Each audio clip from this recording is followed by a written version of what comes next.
All right, everyone, welcome back and welcome to another lecture for 426 Modern Web Programming. We are now on lecture 14. So it's been a week since we last met. So we're going to be starting a new module today. This module is going to really begin to expand the type of functionality that we can add to our web applications. It ties in really nicely to some of the things that we talked about last lecture with data loading, both on the client side and the server side. And so we're going to be starting that discussion today. But first, we're going to go over some announcements. So again, A04 Pokedex is due on Monday. I've already seen a few people submit it. They've done a great job, and people have been working on it a lot. So looking forward to seeing all of your final projects. I know that this particular assignment, right, is a little bit more open-ended. The training wheels are kind of coming off a little bit. We're giving a lot more freedom in how you can implement your website. So I think that it'll be a very good I think it's a very good practice using React, using Tailwind, the styling, combining all the things that we have talked about up until this point. I highly recommend looking at, for example, some of the other things like connections and Wordle, and to kind of maybe also get some ideas for styling, how to use Tailwind if you need that as a reference. And later, either today or tomorrow, I plan on also posting some external or some resources to kind of help with practice there as well, with how we can use Tailwind to make different types of websites, and also how we can use Next.js as well. Make sure to stop by office hours if you have any questions on getting this set up. The TAs are available. We've had good questions so far, and so they're a very good resource for you. And also, in addition, there's been a note that some people have asked me about, and if you've been working on the assignment, you may have seen this, and so I wanted to say it here in class. Most of the Pokemon that you load in on the Pokedex page, totally fine for the first many pages, until you start getting near the end, where you have Pokemon that are essentially these special forms, or it's like one species dash something else. And clicking on that, there is no species data associated with it, and so it would cause an error. In this case, you are free to essentially ignore these and not include them on your home page. The way you can do this is just determine what index point, like there's a list of, let's say, 1,000 Pokemon, maybe at like 970 is where those start, and you can just cut off those results. That would be fine. We will not take off points if you leave them on and nothing, and they just don't go anywhere, because I'm saying this a little bit late. But if you want to clean it up, that would be the way to go about that. I also believe a naive check to check if the title has a dash in it will also work. So if it has a dash, you can hide it. If it doesn't have a dash, then show it still. And that'll be fine too. So that's a question that came up. So it is there. Another note that I have is, again, this is also, if you scroll all the way down at the end of the assignment, there's like this FAQ section with two little notes there. Some people have still been experiencing issues on Windows computers with the dev container being very slow. We're going to be working on trying to fix that for the next assignment. In the meantime, though, you're free to work outside of the dev container. So instead of opening the project in the dev container, you can just run npm install and try running your project from outside of the container. The instructions for how to do that are on the website there. Any questions with A04? Great. OK. And then the other thing here, we are going to be introducing a new tool that we're going to be using for the rest of the semester. And so there's going to be a reading on this. It's open now, and it will be due on Wednesday right before break. So the intention is that there is nothing that you have to do over break. There's going to be more details about this. This reading is a bit shorter. There's two components to it. There's like 4 or 5 questions that you have to answer on Gradescope, which is the standard type of questions. And most of them, you can find those answers in the small blurb that's in there. And then the other part is a small, some coding exercises to get you used to using this tool. And so when you're done, you'll essentially create a text file, and you'll upload that text file. All the instructions are written in there. So it should hopefully not be it's not like a coding assignment where you have to make an entire website, do all of this. It's very structured, just just following the instructions and running through different things. There's like a few challenges and 3 different levels. And so that will be due on Wednesday. And I write here more details at the end of lecture, but I will mention this now just in case that slide we start running low on time.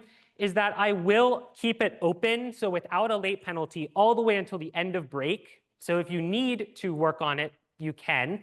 My main intention here, so officially the due date is Sunday at the end of break, but I want everyone to try and finish by Wednesday so you don't have to do anything over fall break. The assignment is hopefully not large enough that in the next 6 days, there should be time. If you spend maybe an hour or so, you should be able to work on it and hopefully get it done well before you start getting towards fall break. All right? Any questions there? All right, great. So another thing that I want to note here is we've been covering a lot of material over the last 3 lectures, all with Next.js, this idea of MPAs and SPAs, server-side rendering. We also talked about kind of data fetching on the client and server, right, as in our last lecture. And so I will note that I will be posting probably by tomorrow some practice questions associated with all these things with answers so that you have the ability to kind of practice through some of the conceptual things, especially looking forward to midterm, which is, I think, well after break, but just to keep that there. There will be practice. And so given that, though, I still want to see if anyone had any pressing questions, especially going into the weekend with working on the assignment that I could potentially answer now. So give everyone a minute. If you have any questions, feel free to raise your hand and let me know. Yeah. Yeah, since like I'll be passing like context, can you explain that? Yeah, sure. So with get server side props, and let's see if I have my example here real quick that I can pull in. I'm just going to blank my page for a moment while I try to find it here. Let's see. I think it is. Let's see, where is it? Yes, code.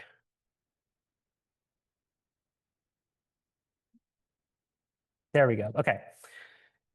So the main idea, and I think you've also have had the chance maybe to begin to see how this is set up in the assignment. The idea, though, with get server-side props is we are essentially trying to perform some data fetching on the server side before the server creates the HTML file, right, that the client receives. And so the way that this works is we essentially export a function called get server-side props, and what it returns is it returns an object like so, that includes properties. So you can see this object here has a properties field. I can make this a little bit bigger as well. So I can make this bigger here. There we go. Right, it returns this object, and it has props as a field. What happens is that when Next.js is going to be rendering this particular component for the client to have access to and have that HTML, the props that are generated here are going to be passed in as the properties of the component function. Right? So you can see here my organizations page, this is from last time, takes in a list of organizations. And this list of organizations is going to be shown on the screen. You can see in lines, I think, 9 through 13 there. Right? And so what happens is that this particular function, we are going to we'll first fetch our organizations using an API request like so. So we run fetch, and then we return an object that ultimately will look something like this. So we have an object which has props, right? And this props property is also an object which contains a list of organizations. So it says organizations. And then this list of organizations will include all of the organizations from our API. This can include things like app team, CSSG, etc., like so.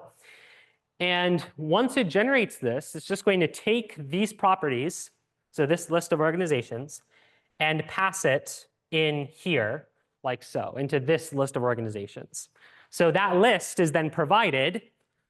These items of app team, CSSG, etc., are provided in this variable up here, which is then used beneath to show all of the organizations. Right, so when we're saying passing props, what we're essentially doing is the server is getting some data, and then it's telling React that this is the data that you need. We're passing it in, and then it can do something with it after the fact.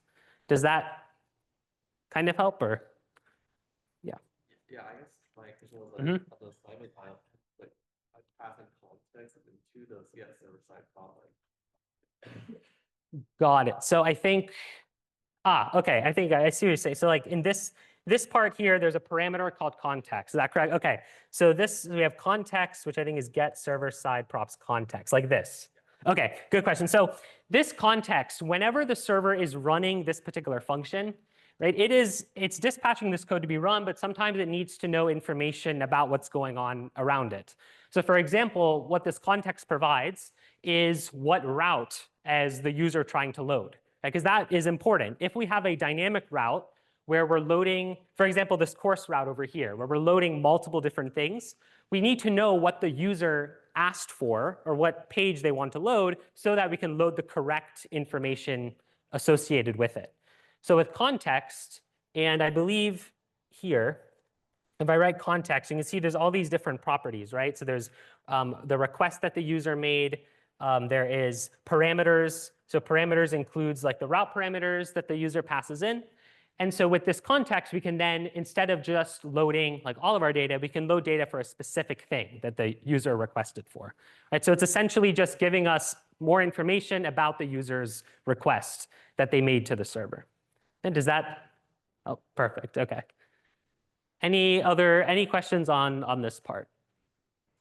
Okay.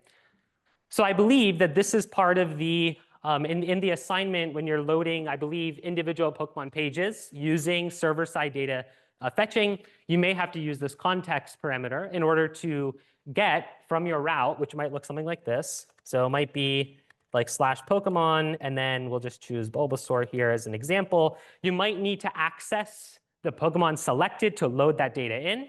And so you can do that using this context parameter. Right? Any questions on either get server-side props or any of the other content listed here? All right. So again, with this, there will be some practice questions and more on the conceptual side of these things. And as you work on A04, you'll have the chance to see a lot of these pieces in action as you develop it. All right?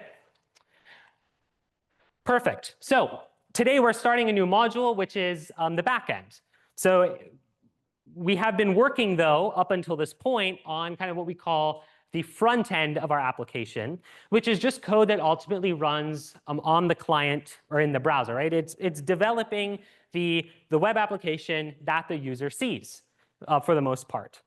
And we've also been storing data associated with our application in the client side as well. So for example, in React states, whenever a user is, say, playing Wordle in the last assignment that you had a state in your project that kept track of the current guess and all the previous guesses that the user had made. Or in connections, right? You had a state that managed all of this information. In A02, even in your pixel art maker, you had like this 2D array in your TypeScript project right on the client side that stored the drawing that you were working on. And now, even in A04, so if you're working on the extra credit part of making like favoriting Pokemon, right? That's an extra credit option. If you do that, those favorites are also stored in the browser, in the client side. Okay? So React State, one way that you did this. We also had another way, and if you're working on the favoriting feature in Pokedex, you might have to use this. This was also used, though, implicitly in A02. So we did not necessarily tell you to implement this, but there's this feature in your browser called local storage. All local storage is it's just essentially a small memory bank in the browser that you can put information into and then retrieve them later. So when you, for example, were drawing in Pixel Art Maker, and you can even open it up to check and make sure that this worked for you. If you go into your project, try drawing something, close it out, and then reopen the tab, you should see your drawing still there. And that is because every time your drawing is being saved into this memory bank in your browser, and then when you reopen it, we are fetching that data back and populating it on the screen. Right, so there are these two functions, get and set, which allow us to put data into this browser memory bank and also get data out. Right? And so we use this term session here. Session is used to describe essentially the duration that a user is currently like on some website. So with local storage, you can close the tab and then reopen it and get your data back, which means that we can essentially preserve data between two different sessions or two different periods of time that the user is actually on your website. Now, this has served us well for what we have been working on so far, which is drawing app, Wordle and connections, and also with if you're doing the Pokedex feature as well. It's worked out pretty well. Except there are some downsides to these approaches. And so I'd like you to think about what these downsides might be of using either one or the other or just both in general between storing data in your React states, for example, in Wordle, or storing data in local storage using like how we did in Pixel Maker. So I'll give everyone around 3 or so minutes to discuss this, and then we'll come back and talk about it. All right. Anyone have thoughts on this question here? Downsides of these two potential approaches for storing our data. Any volunteers?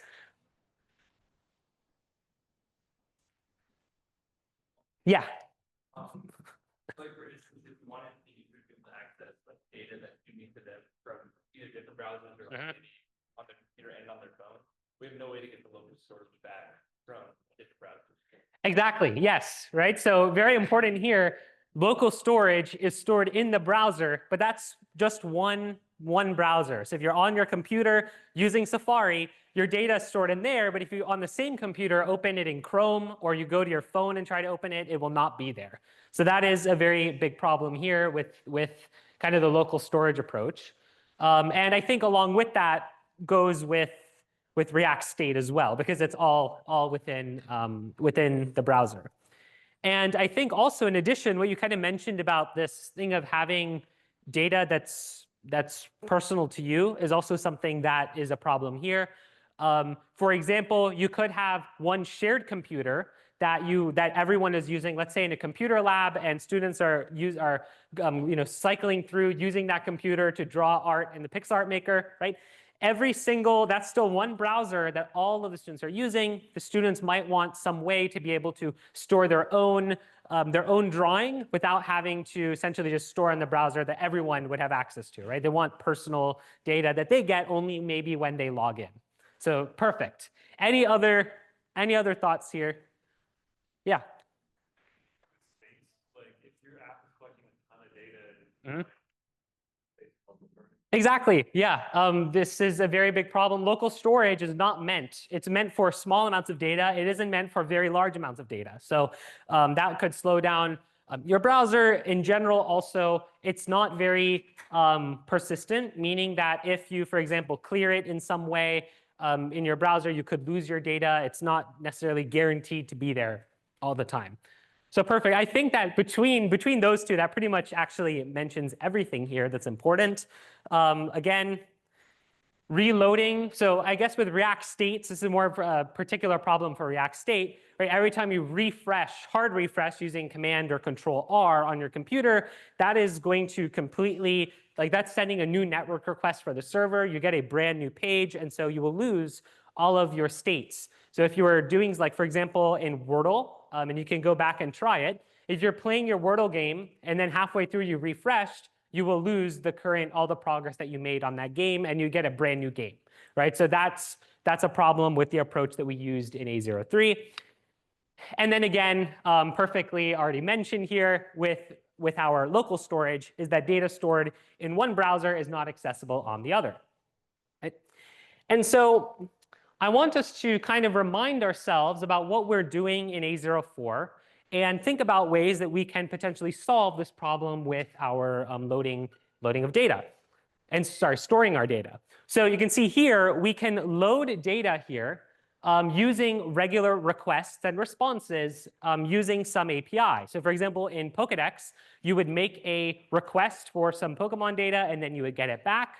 Well, in addition to that, we can use this idea of servers, and we can say that servers can actually store data for us, where we can make a request to some server to store data, and then we can request data from that server as well. So this is a bit of a different approach where instead of just storing our data purely in our browser, we can actually store it externally somewhere. And so then no matter which computer we're trying to access it from, we can still access our data. Okay? And so if we want our data, though, to persist long term and to be essentially reliably accessible, where we're not worried if our data is just going to randomly get deleted or disappeared or something to go wrong, we need to put it in a place that is reliable. And so that type of place is called a database.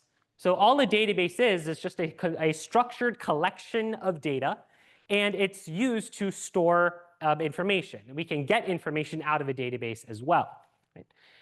We can also, the nice thing about databases is that we can organize our data. And by organizing our data, it makes it easier for us to find it. But we can also store related pieces of information and fetch them as we need from this database. And then finally, the main thing to note here is that your database itself is managed by a server. So what I mean by that is we'd have some server here that looks like this. It's a database server. And our database is going to be sitting here on that server. So just like how we had our, and even all the way back to A01, or sorry, not A01, lecture 1, where you make a request to a server, you ask for some resource, and then you get some resource back. That's our basic model with clients and servers. We can bring that here as well, where we can have a database here in our server, and we can ask for some data and then get it back in the same type of way that we're talking with servers and getting and retrieving information, okay? Like so. And in particular, the types of operations that we can perform on a database are abbreviated usually with this acronym CRUD. So it's like CRUD operations. What this stands for, though, is an acronym for these 4 main operations. Creating new data, C. Right? Reading data, getting data out of our database, seeing what's in there is R. Updating existing data, right? So maybe you have data that's there already, but you want to change it. That would be updating is U. And then, of course, the last one is deleting. So these 4 operations make up the types of things that we can do with a database. Okay. Questions so far? All right. There are many different types of databases that you can choose from. So it's not just one type of database. There are dozens of them. There might even be hundreds. There are a few, though, that are extremely popular and very reliable providers. We say provider. This is just a type of database. So you can see there's many. There's like PostgreSQL, MySQL, SQLite. There's all these different types of databases. In this class, we will be using PostgreSQL. It's also known as Postgres, right? So this is just one of the many types of databases. If you're out in the real world, you might have to use another type of database. But the concepts are still essentially the same. It's the same type of operations, same type of storing of data. As we'll see, even though we're using Postgres, this is widely applicable to various other types of databases that exist. All right. And so another thing to note here is that because our databases are sitting on a server, right, just like regular servers, databases are accessible on the network, right, through the internet. All of our communication we've been doing thus far, even between our server with Next.js on it and our server and our client, right, that is happening over the internet. In the same way, we have server that stores our database, and we will need to access that database on the network. Right? And so we use a URL, just like when you use a URL to go to a website, we also have a URL that allows us to connect to our database. Now, the format for this may be slightly different depending on the type of database that you are interacting with. So in this case, since we're using Postgres, we have a Postgres-specific URL that we can use to access our database. And I apologize if this is a little bit low. Hopefully the screen tilt is fine. It looks something like this. So you'll notice here on the front, we have Postgres, and actually, now that I think about it, this may be slightly incorrect, so I may have to check this. I believe it's just Postgres without the QL here. So it's Postgres, and then you have colon and 2 slashes. And this looks very familiar to our regular URLs. So with our URLs, right, we have something like HTTPS, right, :// and then we have something after that. Remember all the way back from our first lecture that this particular part of our URL right here is known as a protocol, right? So this is a protocol. And all a protocol is telling us is what is the format of the way, or what is the way that we are going to be communicating with some server, right? So HTTPS is the way that we use for loading our websites and doing our server communication thus far. But when we're talking to a server, a database, we'll be using the specific protocol for that type of database. So in this case, we have Postgres. Okay? And then we need more information about this database, or about the database to connect to it. The first thing is, what user are we going to connect to our database with? So with databases, you can have different types of, different users can connect to the database. Typically, when you create a database for the first time, there is one user that kind of comes with the database. That user has full admin permission over the database. And so whenever you're making a request, you need to authenticate yourself as that user, right? If we didn't have this and we didn't have a username and password, well, then anyone could connect to our database and do anything they want on our database. Create new records, delete records, change records, right? This could be really, really bad. If you are storing, for example, I know this is an extreme case, but social security numbers or credit card numbers in your database, and you don't have any sort of authentication, well, anybody can find that database, connect to it, and get all that information out of the database, right? So you wouldn't want that. For that reason, we have to provide a username and password with the database. And this is typically given to you when you set up your database. So when you set it up, there's a username and password that's associated with it. And that password you want to keep safe so that it doesn't get leaked out. Okay? And then here you have some sort of host. Host is very similar to, it's like an IP address most of the time. So similar to how in our regular websites, when you make a request to, for example, apple.com, right, that apple.com domain is associated with some IP address for where that server is located. And so that is this host here. And then you have port. Port is like a specific, it's a specific channel within that server. So one server can have many different connection points. And so all the port is just a specific connection point to the server wherever the database is listening for connections. Okay? Again, all of this stuff, though, is typically provided to you. So when you create a database, you'll be given where is the database located, what user you have to authenticate as in order to access the database, and then also whatever the name of that database is. Okay? So, but this, most of this is given to you, but this structure here is what you will need to be able to connect to a database that is on the network. All right? Any questions here so far? All right, perfect. Left my. All right. Now we're going to talk a little bit about how databases actually represent and store our data. Okay? So the way that we store data inside of our databases, they are stored in tables. So you can see here, this is an example table. All of the data in our databases are stored in this tabular format. Right? What that means is, and unfortunately, again, because the colors here and the way the lighting is, there's a highlight there. It's kind of hard to see, so I apologize. But you can see here that individual pieces of data, or also known as records here, these are stored in rows.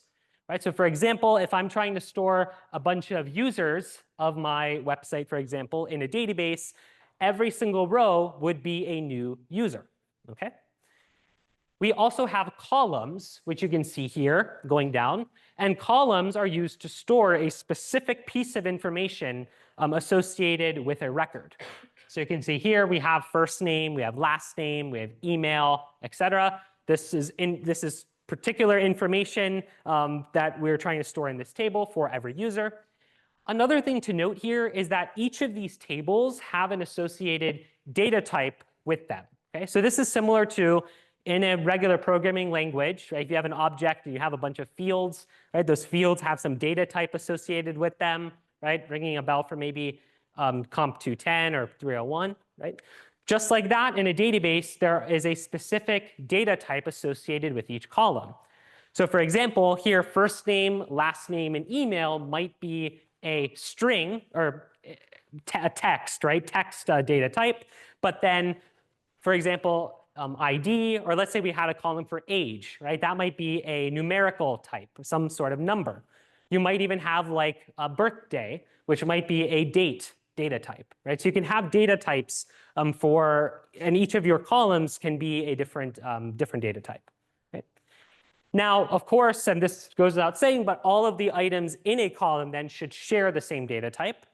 However, in a row, right, you can have multiple different pieces of information with different types in them. Okay. Questions so far here? All right. Another thing that's very important to note here is that every single table in your database will have a unique column called a primary key column. Okay? The entire point of the primary key column is to contain some information that uniquely identifies a piece or a row in your table. So for example here, I have a column called ID, and the idea is that every single user here in my table will have a unique ID. Which means that if I want to uniquely identify a user, I can just use that information, right? So for example, user 1 is me, user 6, right, is KMP, for example. It's a unique piece of information. You'll notice then a lot of times this primary key column in sort of data representations or in diagrams will often be denoted by like a star or an asterisk. That's just a convention that identifies that this is the primary key column. Okay, so every table should have a primary key column. Questions so far? All right. Now, it would be a little bit bad, right, if we could only store one type of table in our database. And so the fact is we can store many of these tables. You can store, in fact, hundreds, if not thousands, well into hundreds of thousands of different tables if you really needed to of data in your database. So the idea is that each table contains some related piece of information. For example, here, this particular table contains all of the users of my application. But then maybe I have another table that is used to keep like to-do list items. Let's say my website is a to-do list item. Well, I can store those in another table. So within your one database, you can have multiple tables inside of it. Okay? And so these tables are given names that differentiate them. So for example, if I wanted to load user data, I would try to load data from the table named user. But if I wanted to load to-do list items, I would have to load data from the to-do list table. Right? Questions so far? All right. Now, this is where the power of databases, especially databases in this particular format, come in, which is the fact that we can actually relate different pieces of information together. Right? And so, for example, here, I might have a table for my users, and then I also have a table for all of my to-do list items that users create. So you can see here I have two tables, right? User and to-do list item. The cool thing with these type of databases, these relational databases, as they're called, is that we can essentially connect different records across different tables. So for example, do laundry and bake cookies might be things that I need to do. And so I can relate those two to-do list items to the row in my user table. We do this using a type of column called a foreign key column. Okay? So the idea is that in a column, which in this case is this one, we are going to store a reference to the primary key column in another table. Right? Because remember, we said that the piece that uniquely identifies information in our table is a primary key. So for example, there's only one user with that user ID 1. So that uniquely identifies me as a user, which means that then over in this table, in my to-do table, I can say that the first to-do list item and second to-do list item are associated with the user with the ID of 1.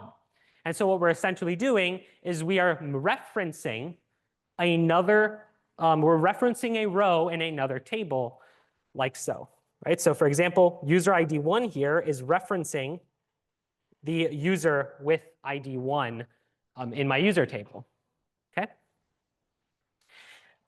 And so again, these columns, we have primary keys over here, right, which uniquely identify rows.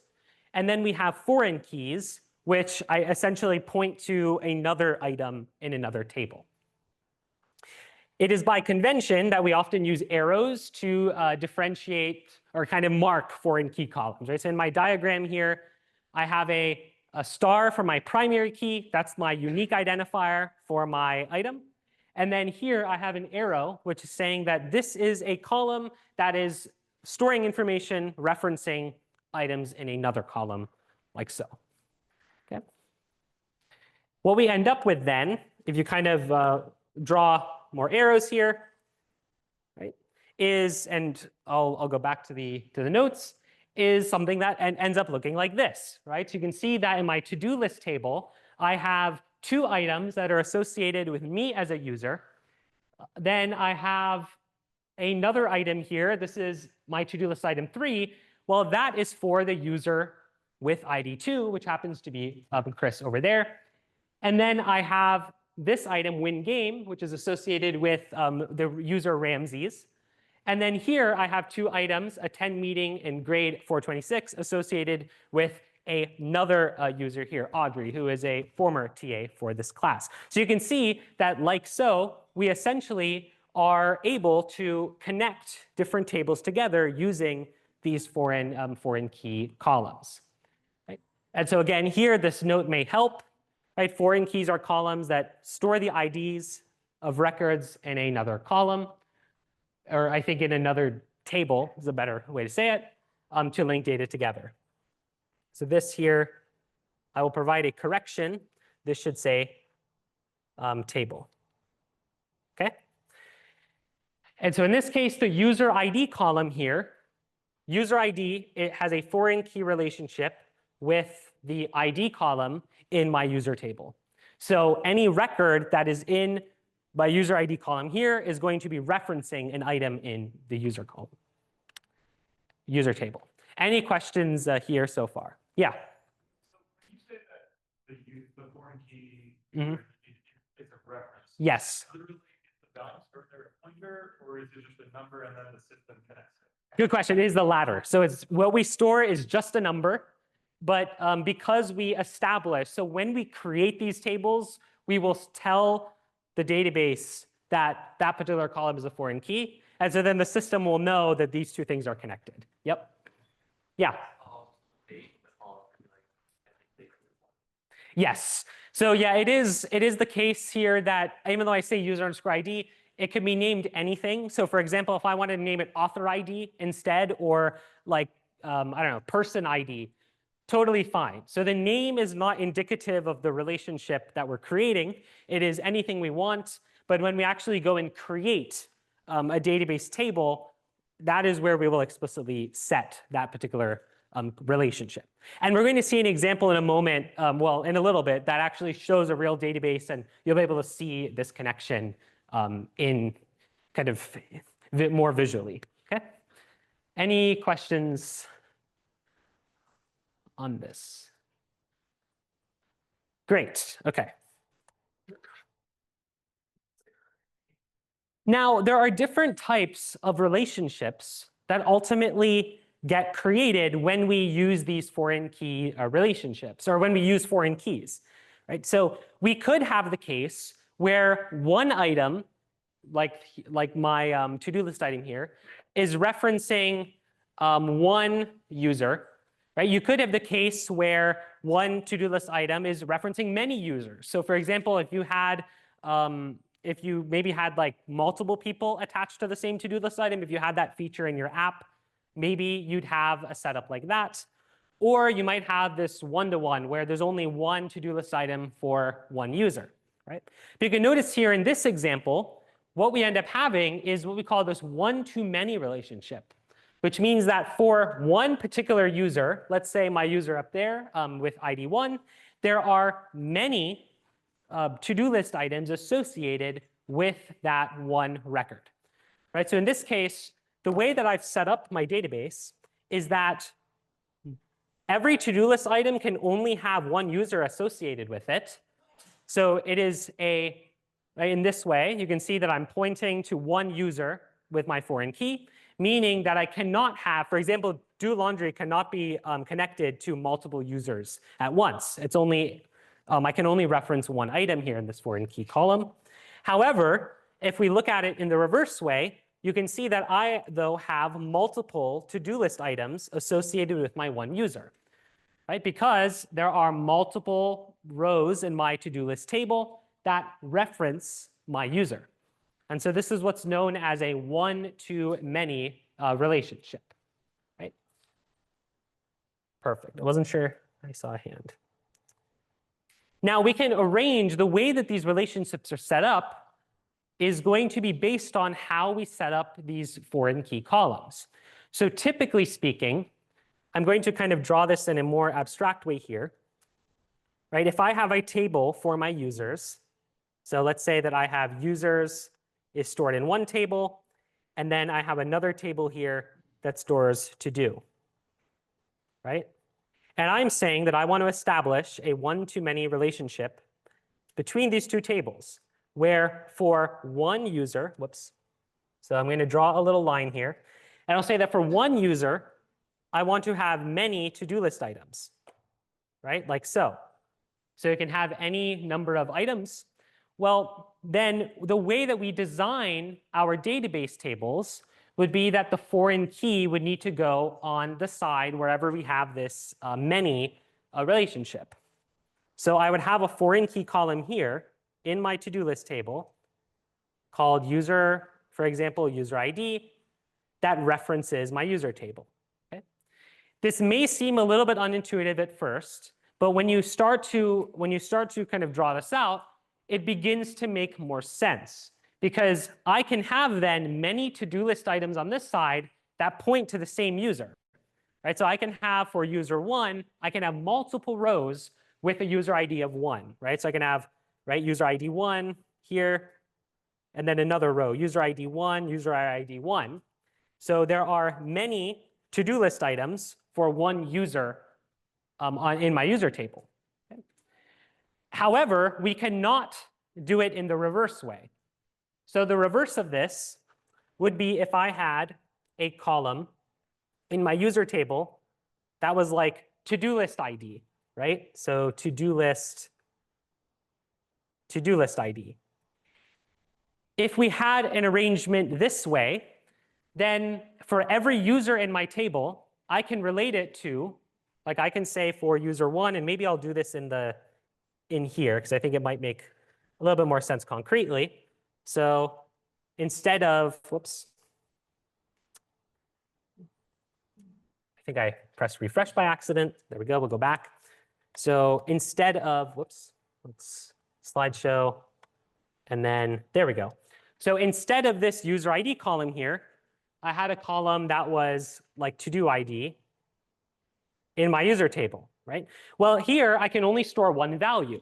So if I wanted to relate to both to-do item 1 and to-do item 2, well, I can only put one item in my cell there. I cannot put multiple items.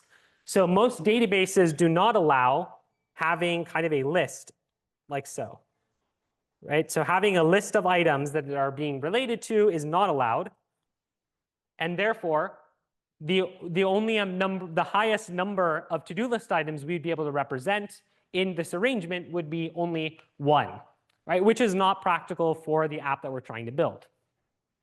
And so that's why typically whenever we are designing these database tables, you will find that if we are trying to relate one to many items, the foreign key column will be placed on the table on the many side of that relationship. Okay?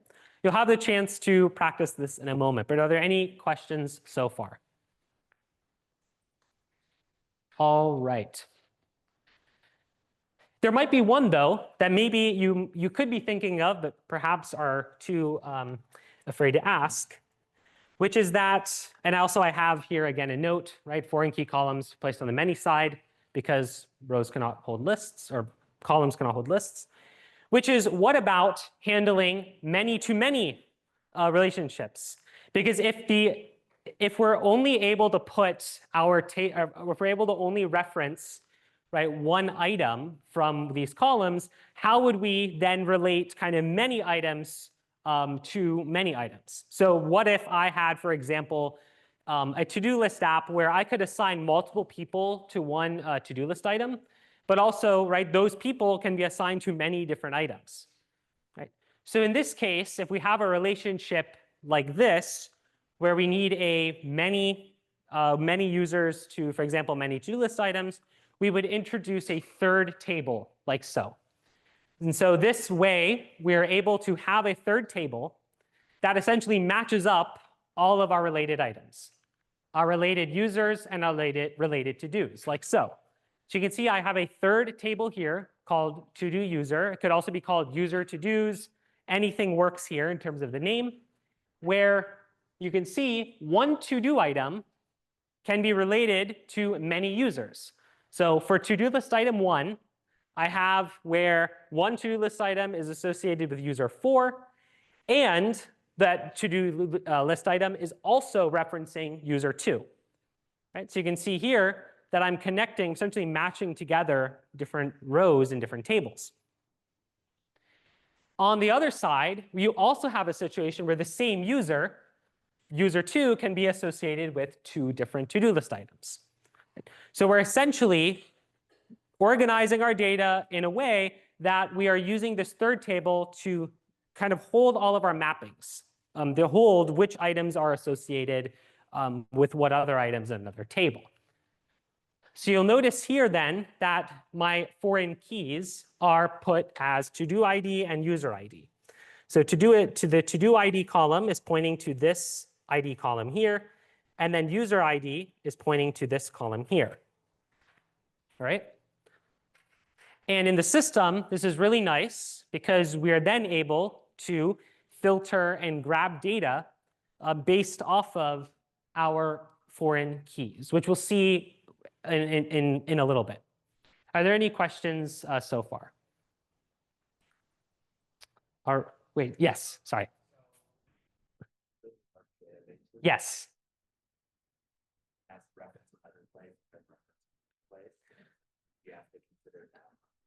Good question. So with larger databases, this is actually where the power of these type of databases shine. There are these things under the hood, and if you're taking data like a databases class like 421, they might go into this called indexes, where essentially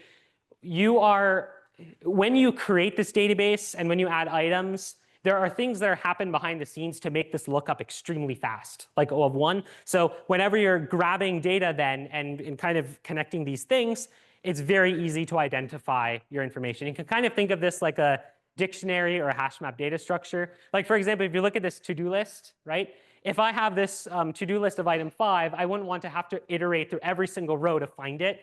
Instead, if I make this an index column, then I can immediately just jump straight to this and grab that piece of data. So it's very, very fast. And this scales up surprisingly well to tens of millions of rows and hundreds of tables. So large enterprise applications use these type of databases. And due to indexing and other optimizations behind the scenes, this is really fast. Yeah, very good question. Any other questions? All right. So I will note here that, so I also have a note that this type of table is called an association table because it just associates 2 different items from different tables together. So when you have this third table for a many-to-many relationship, you have this association table. And also another side note here, which maybe is going a little bit too much into the weeds, You could have just any old foreign key column. So you could just have a a primary key column called like ID here, and then have like 1, 2, and 3. That's totally fine. There's also an optimization where you can have what's known as a composite primary key, where the combination of 2 different columns makes the unique identifier for a row. You don't need to know this in particular, because if you had to do something like this, it'll be far later. This is just a note here that's used in many database systems. If you were in a class like F'25, we're working on the Excel website, the database behind that uses this particular approach. But as you're designing your databases, it is technically up to you and how you want to set it up. And so you have that freedom to change that here. Right, so when you have this composite primary key situation, a row would be kind of like uniquely identified by a tuple. So like 3, 2, for example, there. All right, any questions here? All right, and so there are a lot of this particular concepts with database relationships is something that's going to take a while to get used to and to practice with. So it's not something, even though we introduce it today, because we kind of need this knowledge as a prerequisite to get into some of the things that we talked about, it is included here. But this is something that we're going to build on as you work with different projects, as you interact with databases throughout the rest of the semester. So if this doesn't seem like, if it doesn't click the first time, totally fine. We will get a chance, especially in the reading, to practice this a little bit, right? But the reason why we care to do this and to set up these foreign keys and to relate related records is because it makes retrieving related items really, really nice. So for example, if I wanted to load, in my to-do list example, I can go ahead, instead of having to manually like search for all these to-do list items and who it's associated with, I can just, for example, query my user and also get all the related to-do list items with it. And there's different approaches that you can use to really utilize these features more concretely. And it makes loading data, managing data very, very easier to work with. Okay? Now, there's something that maybe we have been hinting at here, this idea of SQL. So SQL we're going to be talking about in a moment. It is essentially a small little programming language that's used to interact with a database and to get data out. And so there are a lot of features in that language that makes interacting with this better, right? So one thing that's common is we often have these type of tables, these types of diagrams that we use to essentially map out our tables. And so I have here a representation of what my table looks like. So you can see that these representations do not include the data, but they more include the structure of my table. So you can see here, this is my user table. It has 3 columns, ID, first name, and last name. But then here, I can represent that same thing where I just have my user table, and then I write in the 3 different columns that I have. ID, it's an integer, first name is a string, last name is a string. And this is also, I think the more correct terminology in the SQL world would be text and text. So instead of string, you can imagine text written here as the data type. Okay? And relationships are also nicely drawn out, where foreign keys, you typically draw an arrow from one item to another in these diagrams. And this helps us to conceptualize how all of our tables are connected to each other. Okay?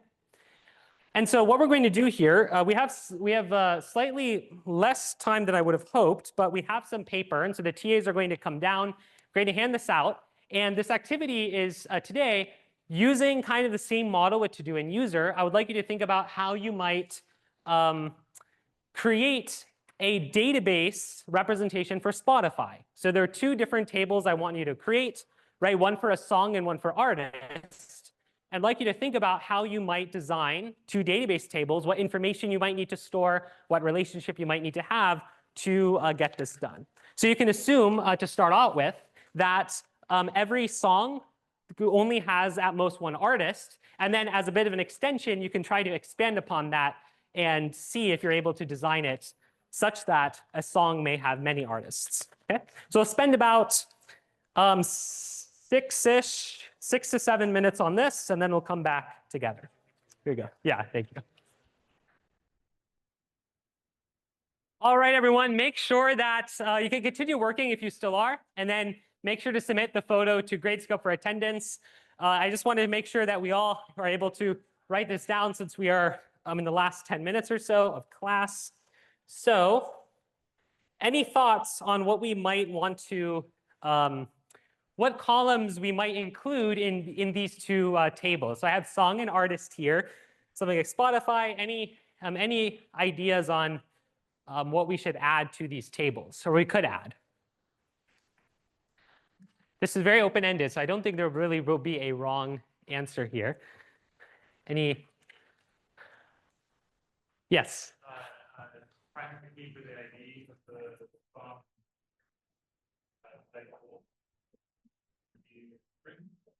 Perfect. Yeah. So we can have an ID, right? So by default, we should have, remember, primary key columns. So on all of our tables, so I can add ID to both of these. And our ID should be some sort of primary key. So I will mark this with a star so that we can identify this as a primary key. And then the data type for this could be anything, right? So an int works. I can just write integer. Whoops. It could be text as well. And then you had said title for the song. Perfect. And this might be some sort of text-based entry. Perfect. Any other thoughts here? It was a great start.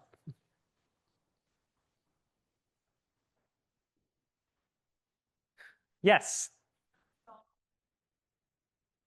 Mm-hmm.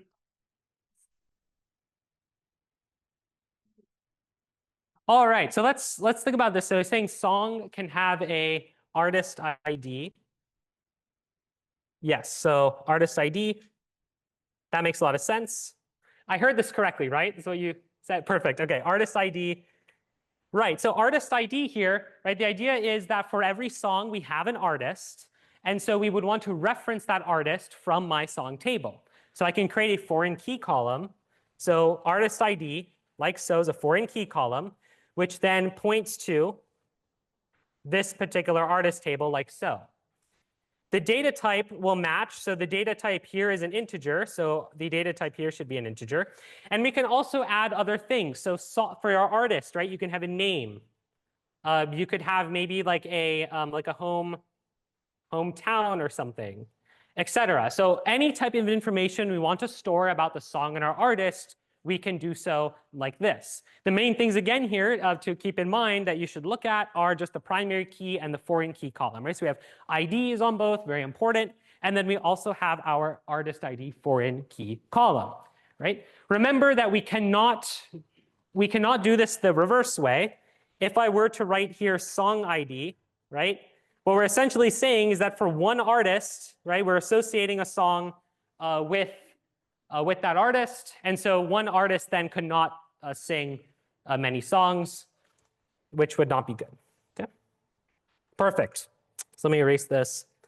And then did anyone get to think about the challenge part, which is kind of the idea where our song can be sung by many artists, so maybe a collab or something. Any thoughts here? If not, oh yeah, perfect. Mm-hmm. Have just the artist ID and the song ID. Mm-hmm. Same song and the ID.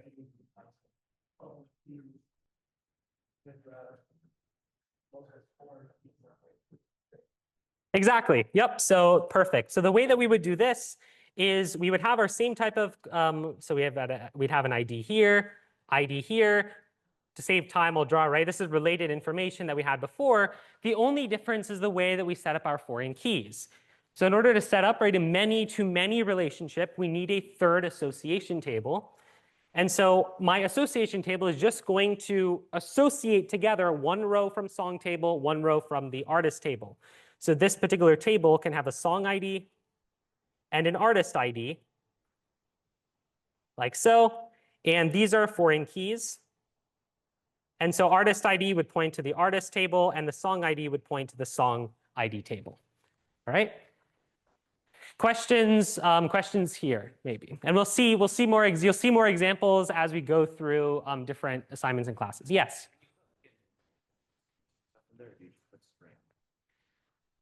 Good question. So like yeah. Oh, yes, enumerate, yes. So enum, like enum types you can put in there. And you can represent those. What they ultimately get stored as is you can essentially define an enum within your database, and then you can use it. Yep. Yeah, good question. All right.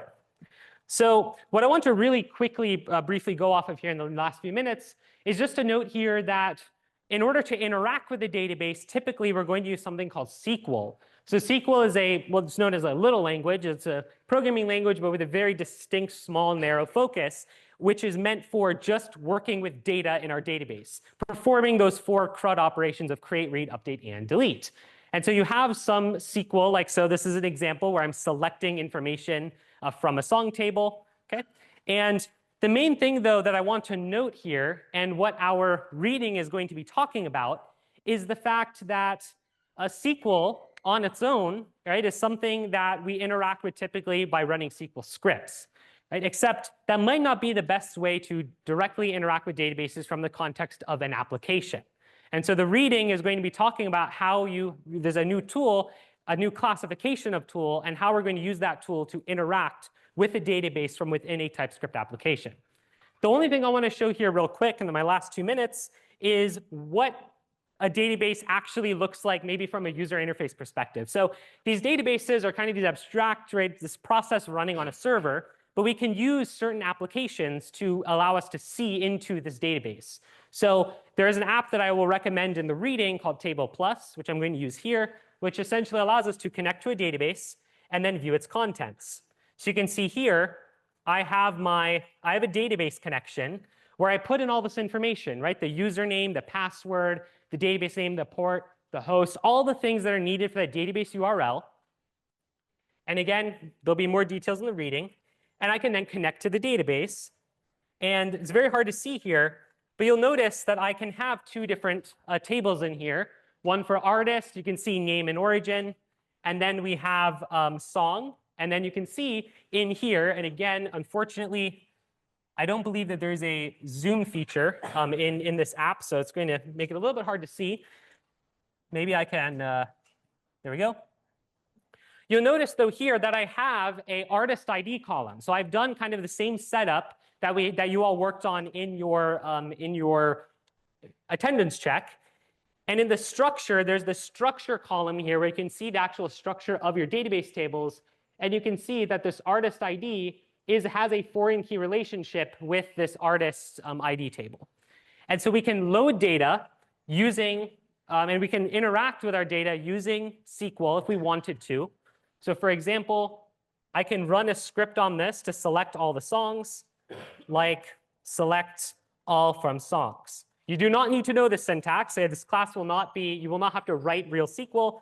But the entire point of this is to show you, and I think named this wrong, song table, and you can see that this gives me back data, right? So the goal here is just to know that SQL is the typical way that we interface with the database, and you will be interacting and using tools to essentially perform these operations from a more familiar context. So you can get started with the reading, and then if you have any questions, definitely let us know over in office hours. We'll see you all on Tuesday.